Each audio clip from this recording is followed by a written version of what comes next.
सभी को नमस्कार। मैंने 30 अप्रैल के दिन यूट्यूब के इसी चैनल पर संस्कृत की महिला विदुषियां तथा महिला कवि इस श्रृंखला के अंतर्गत सुकवि रामभद्रांबा के रघुनाथाभ्युदयम महाकाव्य की चर्चा की है और रामभद्रांबा के कवित्व का और उनके ऐतिहासिक महाकाव्य का तथा उसमें प्रतिपादित इतिहास की घटनाओं का मैंने उसमें परिचय दिया है। इस महाकाव्य के चतुर्थ सर्ग में नायक राजा रघुनाथ नायक, जो तंजौर नगरी के शासक हैं, प्रतापी सम्राट हैं, उनकी दिनचर्या का वर्णन करते हुए रामभद्रांबा बताती हैं कि किस प्रकार प्रातः काल उठकर नित्य कर्म से निवृत्त होकर वे पूजन अर्चन करते थे और तत्पश्चात रामायण की कथा का गान सुनते थे। और इस राम कथा के गान का वर्णन जिस प्रकार से रामभद्रांबा ने किया है, उसको कुशीलव रघुनाथ नायक के सम्मुख गाकर के प्रस्तुत करते हैं। उसमें संपूर्ण रामायण की कथा को संक्षेप रामभद्रांबा ने कर दिया है। यह वृत्तांत कुशीलवों के द्वारा इस महाकाव्य के नायक राजा रघुनाथ के सम्मुख गाई जाती हुई रामायण का जो प्रस्तुत किया गया है, उसमें यह प्रश्न होता है कि ये कौन सी रामायण का गान कर रहे हैं? वाल्मीकि रामायण का गान कर रहे हैं या अन्य किसी रामायण का? अध्यात्म रामायण तो कदाचित उस समय तक सामने नहीं आई है, क्योंकि 16वीं शताब्दी के आसपास अध्यात्म रामायण का समय माना जाता है। और यह दक्षिण में सुदूर तंजौर नगरी में जो इतिहास घटित हो रहा है, वहां का वृत्तांत इस महाकाव्य में वर्णित है। मुझे लगता है कि कंब रामायण गाई जा रही है और तमिल भाषा की कंब रामायण कदाचित गाई जा रही है। प्रसंग तो इसमें सारे राम कथा के वही हैं जो वाल्मीकि रामायण में भी है, लेकिन यत्किंचित कहीं अंतर हुआ है। उस अंतर को देखते हुए मुझे लगता है कि रामभद्रांबा संस्कृत की महाकवि हैं और वे संस्कृत परंपराओं की समृद्धि का वर्णन करती हैं पूरे तंजौर राज्य में। पर जो रामायण गाई जा रही है वह कदाचित कंब रामायण हो सकती है। और 16वीं शताब्दी में तंजौर राज्य में तो भारत की अनेक भाषाएं अभिवृद्धि को प्राप्त हो रही थी।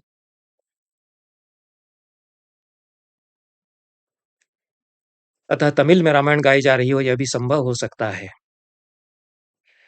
मैं संक्षेप में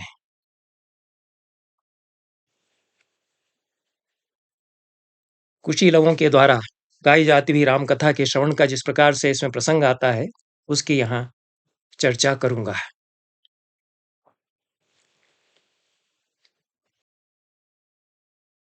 जैसा मैंने बताया था कि इस महाकाव्य के रघुनाथाभ्युदय महाकाव्य के चतुर्थ सर्ग में राजा रघुनाथ की दिनचर्या का वर्णन किया गया है। किस प्रकार से वे स्नान करते हैं, किस प्रकार से तिलक आदि उनको लगाया जाता है। तदनंतर वे सूर्य की स्तुति करते हैं और उनके द्वारा की गई सूर्य की भावपूर्ण स्तुति के पद्य भी यहाँ रामभद्रांबा ने प्रस्तुत किए हैं। तत्पश्चात वे श्री राम की वंदना करते हैं और श्री राम का विग्रह जो उनके मंदिर में होगा उसका सुंदर वर्णन यहाँ किया गया है। अधिवेदि तत्र मणिपीठिकांतरे हरिनील जाल रुचि हारि रोचिषम कनकांबरद्युति कनक कटीतटम करुणारसोर्मि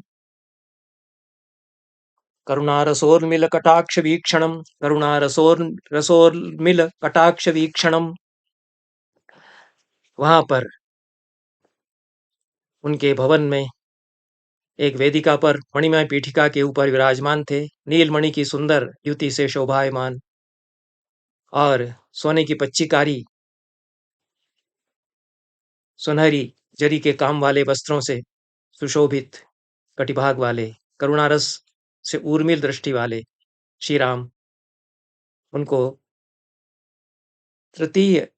तीसरे श्लोक में आगे जाके अनमत यह क्रिया आई है, उनको प्रणाम किया। राजा रघुनाथ ने मधुराधरांचित मधुस्मितांकुरम मृगनाभिचित्रक मनोहराननम महनीय रत्न मुकुट प्रभोज्वलम मणिकुंडलांकित कपोल मंडलम। मधुर अधर पर मृदु स्मित के अंकुर उनके फूट रहे थे। मृगनाभ या कस्तूरी से चित्रित था उनका मनोहर आनंद मुख, और महनीय महार्ह बहुमूल्य रत्न मुकुट की प्रभा से उज्जवल थे। मणिकुंडल से अंकित था उनका कपोल मंडल, उनके गाल पर मणिकुंडल झूल रहे थे। शरचाप लक्षित शयाम्बुजद्वयं शरदिंदु मंडल सहोदराननम अवनीसुतानुज समेत मानमत रघुनायकम स रघुनाथ नायक। शर्वचाप धनुष और बाण से सुशोभित थे उनके शयाम्बुजद्वय दोनों कर कमल, और शरदिंदु मंडल का सहोदर था उनका मुख।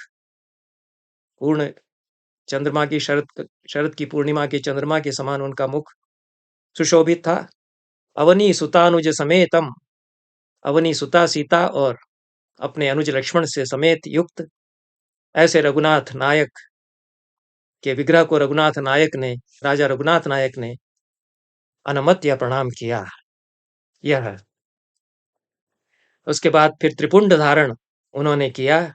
वहीं पर पुरोहित कोई बैठा हुआ था। पुरतः पुरोहित पुरोपकल्पिते मणिभाजने धवल मृत्स्नया प्रतम अधिमध्यमाहित निशा रजोंकनम तनुते स्म पुंडमुचितम पराधिपः। धराधिपः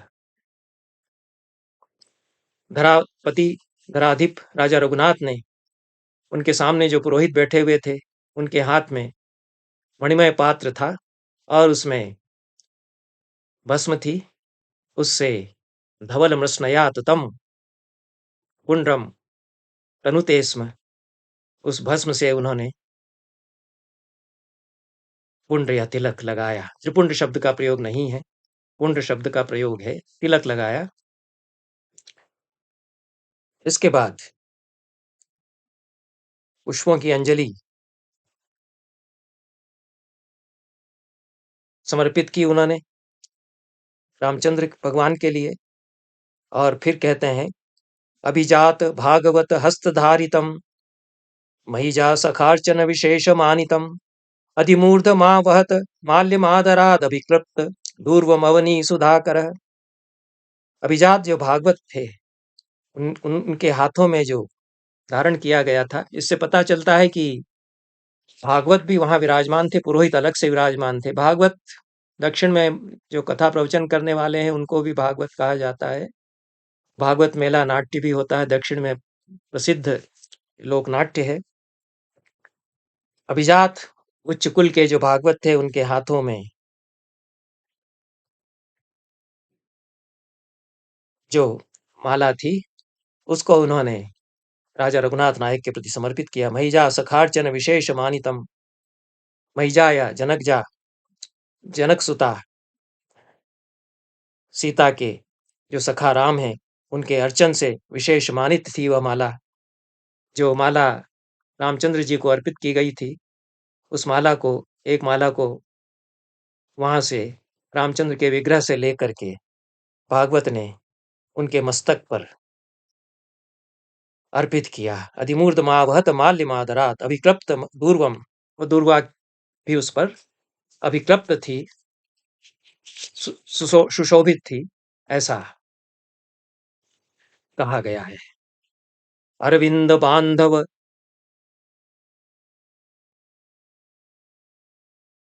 तनुभवादिम पतितात्म भक्त परिपालन क्षमम क्षितिजापतेरभय हस्तमानमत क्षितिजानिरात्म शिरसा वहन मुदा।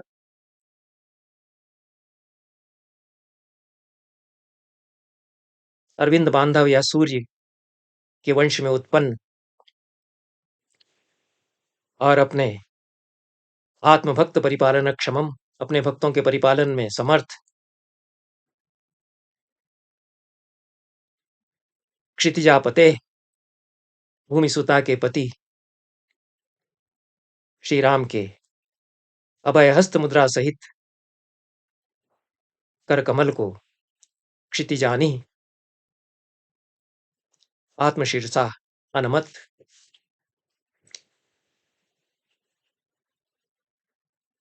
पृथ्वीपति रघुनाथ ने मस्तक झुका करके नमन किया। इसके पश्चात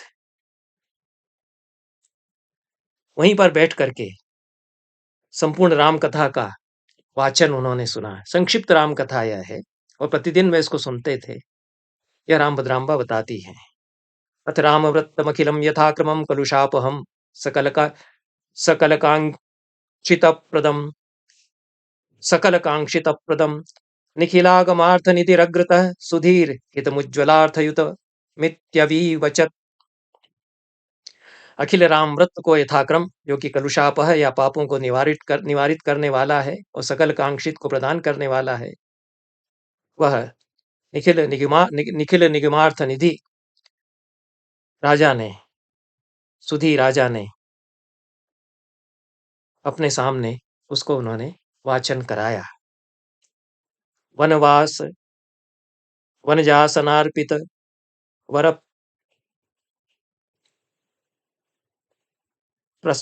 प्रसाद, तो इसमें कुछ मुद्रण की अशुद्धि है पुस्तक में। वनजासनार्पित वर प्रसाद तो भुवि वामलूरु तनयेन पूरिताम धरणी सुता भव कथाम तदग्रतः कुशलौ स्फुटम कुशलवावगायताम।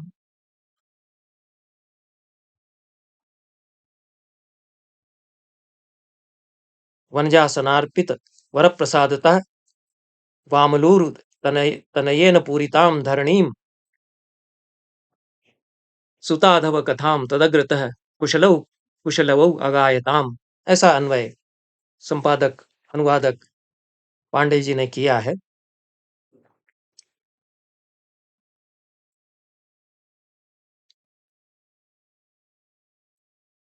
देवी लक्ष्मी के वरदान से वाल्मीकि के द्वारा, वामलूरु तनय शब्द का प्रयोग वाल्मीकि के लिए किया है, वाल्मीकि के द्वारा स्वनिर्मित सीतापति श्री राम की कथा को कुशल गायक कुशोलव के द्वारा गाई जाती हुई रघुनाथ नायक राजा ने सुना। कुशलव जो राम कथा के गायक हैं उनके लिए यह शब्द चला आ रहा है और यहाँ से राम कथा का गायन आरंभ होता है। यद्यपि वाल्मीकि के द्वारा विरचित राम कथा उन्होंने सुनी ऐसा कहा है, पर कुछ प्रसंग ऐसे आते हैं जिनमें लगता है कि अन्य कथा के श्लोक या तो मिश्रित हैं या अन्य कोई रामायण पढ़ी सुनी जा रही है। राम का अवतार वाल्मीकि रामायण के अनुसार ही वर्णित किया गया इस कथा में। अथ राम इत्यभिहितः पुरातनः पुरुषः प्रजानयन पूर्ण चंद्रमाः भरतादिभिस्त्रिभिरतीव पावनैरनुजैः समं पितुरधत्त कौतुकम्।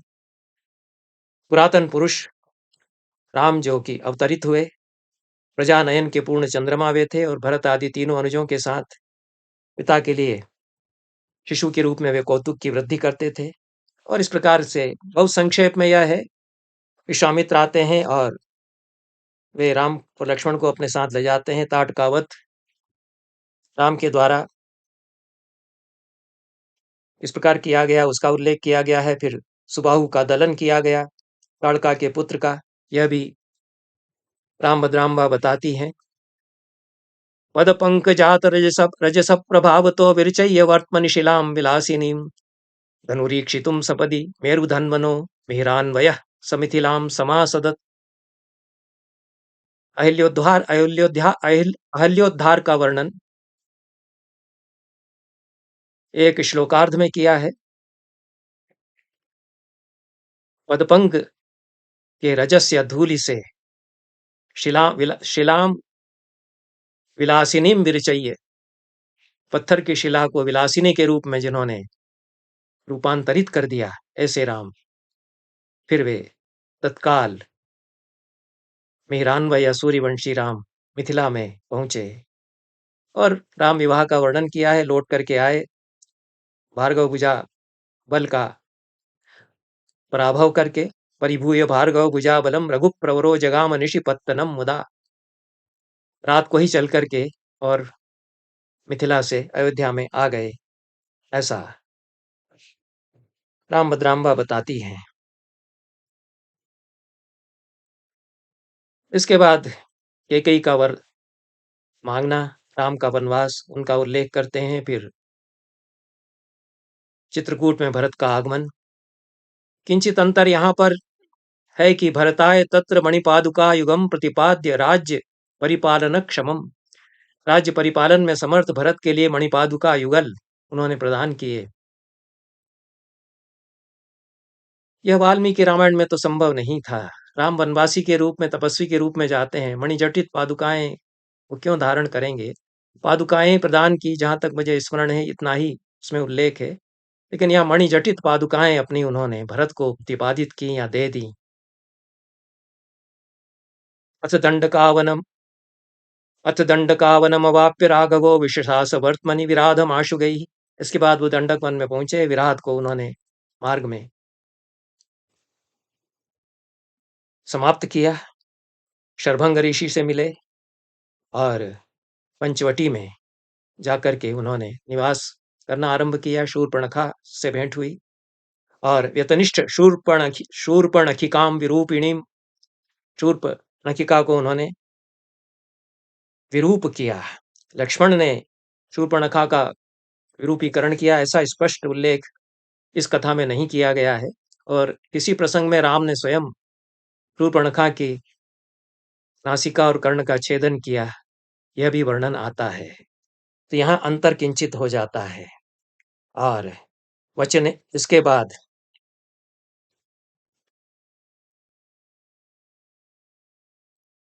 मारीच का वध, जो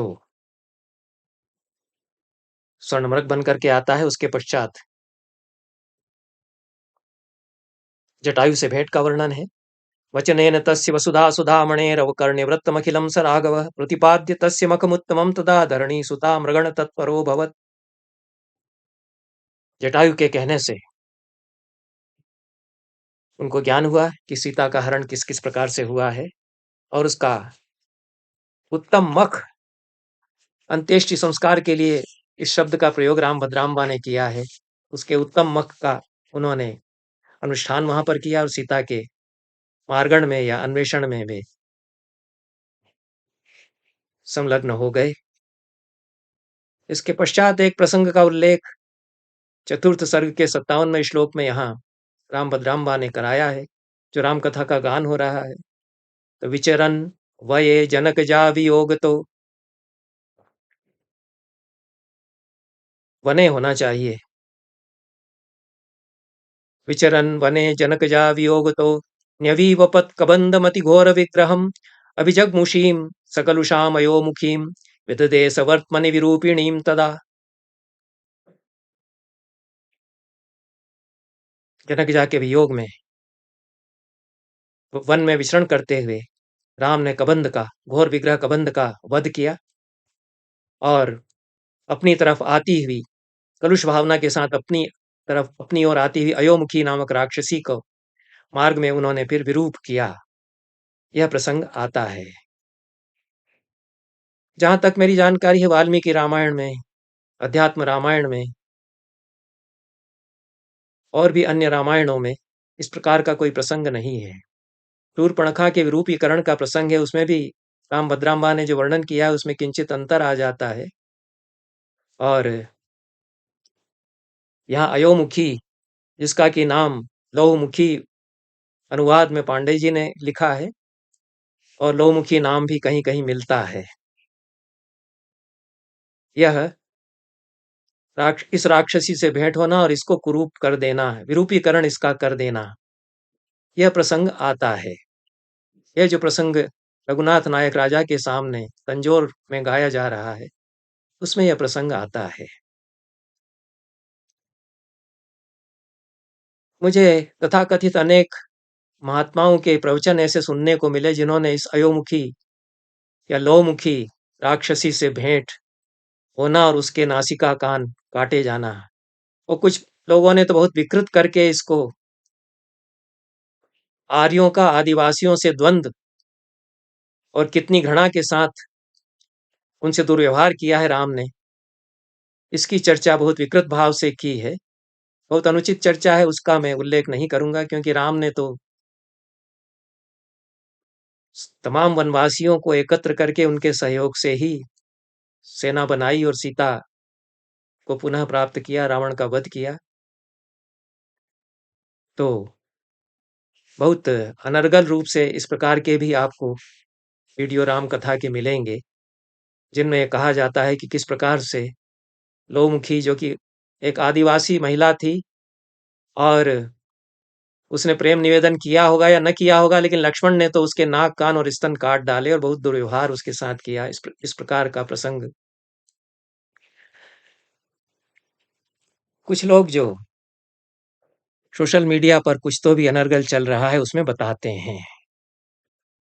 और कोई सज्जन किसी रामायण से संस्कृत के श्लोक पढ़ करके सुना रहे थे। इतने अशुद्ध चूंकि पढ़ रहे थे, इसलिए मुझे समझ में नहीं आया कि किस रामायण से पढ़ रहे हैं। नाम वो वाल्मीकि का ही ले रहे थे, पर वाल्मीकि रामायण में तो ऐसा प्रसंग नहीं आता। मैंने अध्यात्म रामायण को भी देखा, उन्होंने अध्यात्म रामायण का भी नाम लिया कि अध्यात्म रामायण में भी यह प्रसंग है। पर जो संस्करण अध्यात्म रामायण का मेरे पास है, गीता प्रेस गोरखपुर का है, अधिक संस्करण अध्यात्म रामायण के मिलते नहीं है, और समीक्षित पाठ वाला कोई संस्करण अध्यात्म रामायण का तैयार नहीं किया गया है, जहां तक मेरी जानकारी है। तो जो संस्करण मेरे पास है उसमें ऐसा कोई प्रसंग नहीं है कि लक्ष्मण ने लोमुखी नामक राक्षसी का विरूपीकरण किया और उसके नाक, कान तथा स्तन भी काट डाले।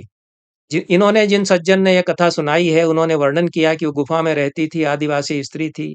लक्ष्मण को उसने देखा और लक्ष्मण से कुछ उसकी बातचीत हुई और लक्ष्मण ने आवेश में आकर के उसको अंग भंग उसका कर डाला। वो कैसा अनाचार दुराचार उन्होंने किया है, ऐसा वो वर्णन कर रहे थे। कंब रामायण में यह प्रसंग आता है और उसमें अयोमुखी पटल है। अरण्य कांड में 10वां पटल अयोमुखी पटल है और उसमें अयोमुखी राक्षसी का वर्णन है। और वह राक्षसी आती है, उसकी भेंट होती है लक्ष्मण से, और यह प्रसंग वहां पर इस रूप में वर्णित तो है। इस इससे ऐसा लगता है कि यह कंब रामायण का प्रसंग इसमें मिल गया है, जो रामायण गाई जा रही है, अथवा कंब रामायण ही प्रस्तुत की जा रही है राजा रघुनाथ नायक की राजसभा में, जो कुशीलवों के द्वारा रामायण गाई जा रही है। कंब रामायण का मेरे पास शांतिलाल नागर के द्वारा किया गया अंग्रेजी अनुवाद है, जो परिमल प्रकाशन दिल्ली से प्रकाशित है 2 खंडों में। उसके पहले खंड में अरण्यकांड में पृष्ठ 365 से 373 तक अयोमुखी पटल है और उसमें यह प्रसंग आता है। यहाँ पर कंब रामायण के इस अयोमुखी पटल में 10 पद्यों में अत्यंत विकराल भयावह रूप जो अयोमुखी का है उसका वर्णन किया गया है, और लक्ष्मण को देखकर उन पर वह आसक्त हो जाती है। कामदेव के समान सुदर्शन इस युवक को उठा करके मैं ले जाती हूँ अपनी गुफा में, मैं इसके साथ रमण करूंगी, ऐसा अयोमुखी सोचती है।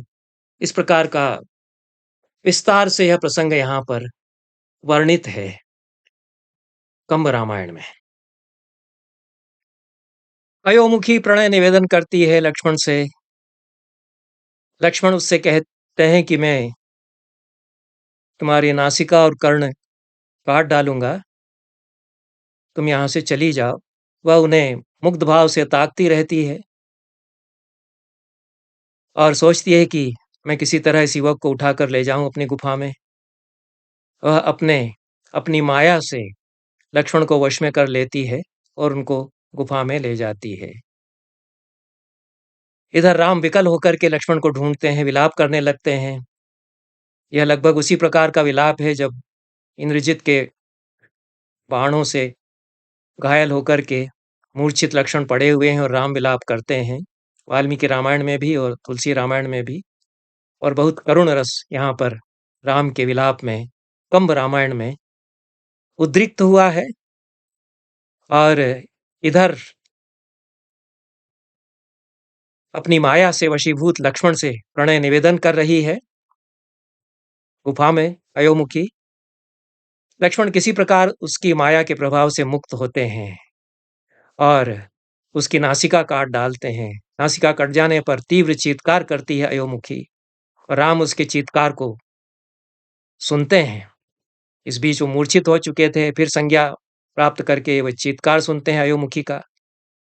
तब उनको आभास होता है कि किसी गुफा से यह जो चीत्कार आया है उधर राक्षसी लक्ष्मण को ले गई है और वे उस गुफा की ओर बढ़ते हैं। लक्ष्मण उस गुफा से बाहर निकलते वे उनसे मिलते हैं और उनको ये सारा वृत्तांत बताते हैं। राम लक्ष्मण की प्रशंसा करते हैं।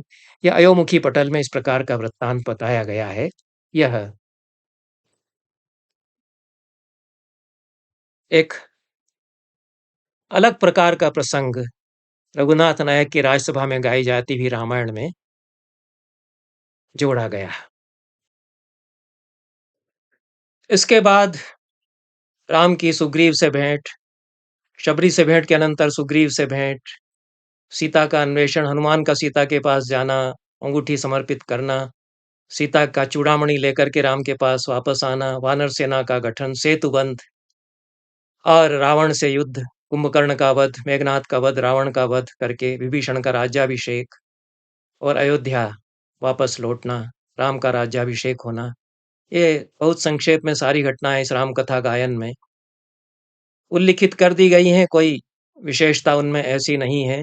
मैंने 27 अप्रैल को एक वक्तव्य यूट्यूब के इसी चैनल पर प्रस्तुत किया था, राम कथा के कतिपय अद्भुत और रोचक प्रसंग इस श्रृंखला के अंतर्गत। सेतुबंध में एक गिलहरी इस शीर्षक से। यह गिलहरी का सेतुबंध में अपनी ओर से कुछ कंकर डालना, यह कोई प्रसंग इस प्रकार का राम भद्राम्बा के द्वारा वर्णित कथा गायन में भी नहीं है। हिंदी साहित्य के एक आचार्य गोविंद गुंजन ने मुझे सूचित किया कि रंगनाथ रामायण में यह प्रसंग आता है, जो तेलुगु रामायण है। मुझे वह उपलब्ध नहीं हुई, मैंने नहीं पढ़ी है। मैंने मोल्ल कवि की तेलुगु रामायण तेलुगु भाषा में ही पढ़ने का प्रयास किया है, क्योंकि देवनागरी लिप्यंतर उसका सुलभ है। बहुत सुंदर रामायण है और समझ में भी आ जाती है और हिंदी अनुवाद सहित उन्होंने प्रकाशित भी की है लखनऊ से। उसमें ऐसा कोई प्रसंग नहीं है।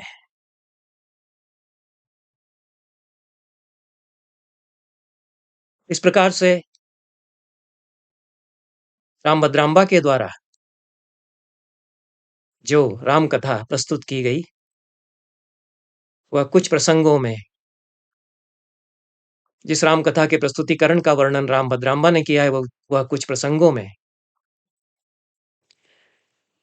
किंचित भिन्न है। लेकिन एक पूरी परंपरा दक्षिण में तंजौर में कुशीलवों के द्वारा राम कथा के गायन की थी, ऐसा इससे हमको विदित होता है।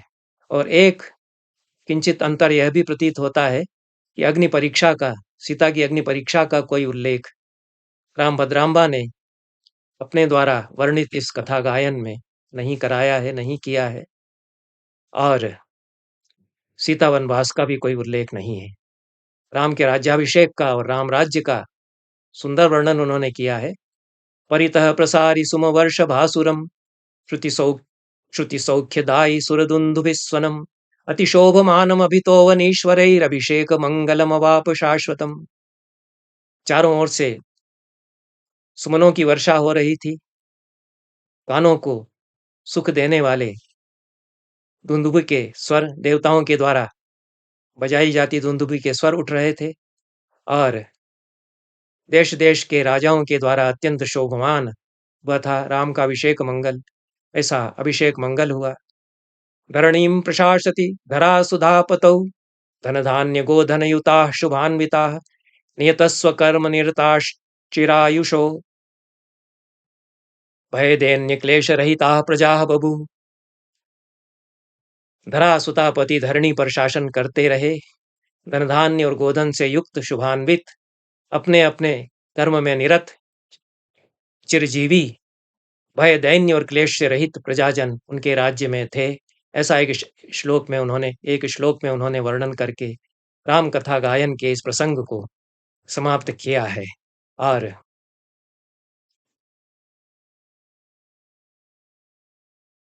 राम वृत्तांत की समाधि भी राम भद्राम्बा अपने नायक के चरित्र में, महाकाव्य नायक के चरित्र में बार बार दिखाती हैं। यह एक विशेषता उनके पूरे महाकाव्य की है। और अनेक प्रसंग ऐसे हैं जिनमें कि राम कथा रघुनाथ नायक के चरित्र में रमी हुई है, और रघुनाथ नायक जो राजा हैं उनके चरित्र को राम के चरित्र की भांति प्रस्तुत किया जाता है। वेंकटराय युवराज रघुनाथ नायक को मांगते हैं अपने शत्रुओं से युद्ध करने के लिए सहायता के रूप में।